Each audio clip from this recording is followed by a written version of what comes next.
آج کل کثرت سے بیماریوں کا دور ہے اور جس تیزی سے بیماریاں پھیل رہی ہیں کسی سے مخفی نہیں۔ ایسی صورتحال میں ہمارے لیے ضروری ہے کہ ہم اللہ رب العزت کے سامنے جھولی پھیلائیں، گڑ گڑا کے دعائیں مانگیں، اور ان دعاؤں کا اہتمام کرنا چاہیے جو احادیث مبارکہ میں مختلف بیماریوں سے حفاظت کے لیے میرے محبوب پیغمبر صلی اللہ علیہ وسلم نے بیان فرمائی ہے۔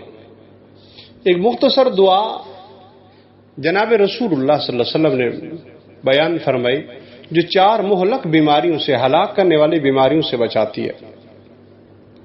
نمبر 1 جزام، کوڑ اور ایسی بیماری جس میں اعضاء جسم گل سڑ کر الگ ہونے لگتا ہے۔ نمبر 2 جنون، یعنی پاگل پن جس کا عمومی سبب ڈپریشن اور ٹینشن ہے۔ تیسرا عامہ، اندھا ہو جانا، نابینا ہو جانا۔ اور چوتھا فالج۔ جناب رسول اللہ صلی اللہ علیہ وسلم کے بارے میں عبداللہ بن عباس رضی اللہ تعالیٰ عنہما فرماتے ہیں کہ ہم اللہ کے کریم پیغمبر صلی اللہ علیہ وسلم کی خدمت اقدس میں حاضر تھے۔ ایک بڑے میاں تشریف لائے جنہیں قبیصہ کہا جاتا تھا، ان کا نام یہ ہوگا۔ تو حضور اکرم صلی اللہ علیہ وسلم نے ان سے فرمایا تم نے آنے کی کیوں تکلیف کی جبکہ تمہاری عمر بڑی ہو گئی ہے، تمہاری ہڈیاں کمزور ہو گئی ہیں۔ بڑے میاں بولے یا رسول اللہ میری عمر بڑی ہو گئی ہے، میری ہڈیاں کمزور ہو گئی ہیں، میری ہمت بھی پست ہو چکی ہے، کمزور ہو چکی ہے، اور میری موت کا وقت قریب آ چکا ہے۔ جناب رسول اللہ صلی اللہ تعالی علیہ وسلم نے فرمایا ذرا پھر کہنا کیا کہا؟ انہوں نے دوبارہ وہی بات عرض کی۔ جناب رسول اللہ صلی اللہ تعالی علیہ وسلم نے فرمایا تمہاری اس بات کی وجہ سے آس پاس کے سب شجر و حجر رو پڑے ہیں، اپنی ضرورت پیش کرو، تمہارے حق کی ادائیگی ضرور ہو چکی ہے۔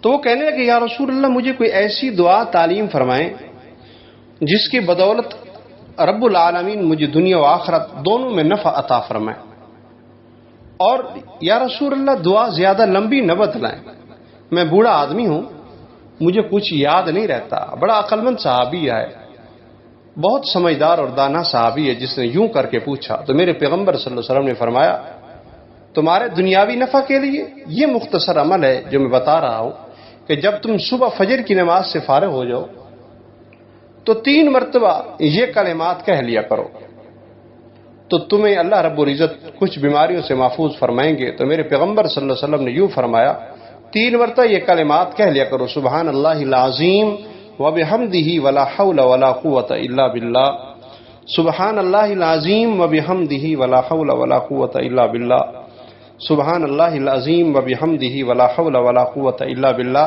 ان کلمات کی برکت سے اللہ کریم تمہیں 4 بیماریوں سے بچائیں گے: جزام، جنون، عامہ اندھا پن اور فالج۔ عمل الیوم واللیل میں علامہ ابن سینی رحمہ اللہ علیہ نے اس بات کو نقل فرمایا۔ انسان کو ہمیشہ اللہ کے پیغمبر صلی اللہ علیہ وسلم کی بتلائی ہوئی دعائیں اور بتلائے طریقوں کا اہتمام کرنا چاہیے۔ ڈھیر ساری مصائب سے، ڈھیر ساری پریشانیوں سے انسان بچ جاتا ہے۔ حضرت انس رضی اللہ تعالیٰ عنہ فرماتے ہیں جناب رسول اللہ صلی اللہ علیہ وسلم نے فرمایا یا انس ان استطعت ان تکون ابدا علی وضوء فافعل، انس اگر تم سے ہو سکے ہمیشہ باوضو رہا کرو تو ایسا کر لو، ہمیشہ باوضو رہ سکو تو ایسا کر لو۔ فإنک ملک الموت اذا قبض روح العبد وهو علی وضوء کاتب له شہادہ، کیونکہ ملک الموت جب کسی ایسے بندے کی روح قبض کرتے ہیں جو باوضو ہو تو اس بندے کی موت شہادت کی موت لکھی جاتی ہے۔ اور کنز العمال میں حضرت خالد بن ولید رضی اللہ عنہ ایک لمبی حدیث ہے جس میں ایک شخص نے حضور اکرم صلی اللہ علیہ وسلم سے بہت سی خواہشات کا اظہار کیا اور پوچھا کہ میں ایسا ایسا کیوں کر بن سکتا ہوں۔ ان میں سے ایک سوال یہ بھی تھا احب ان یوسع علی فی الرزق قال دم علی الطہارۃ یوسع علیک فی الرزق، تو یہ سوال تھا میں چاہتا ہوں مجھ پر رزق میں کشادگی کر دی جائے۔ تو میرے پیغمبر صلی اللہ علیہ وسلم نے فرمایا ہمیشہ وضو سے رہا کرو، اللہ رب العزت تمہارے رزق میں کشادگی پیدا فرما دیں گے۔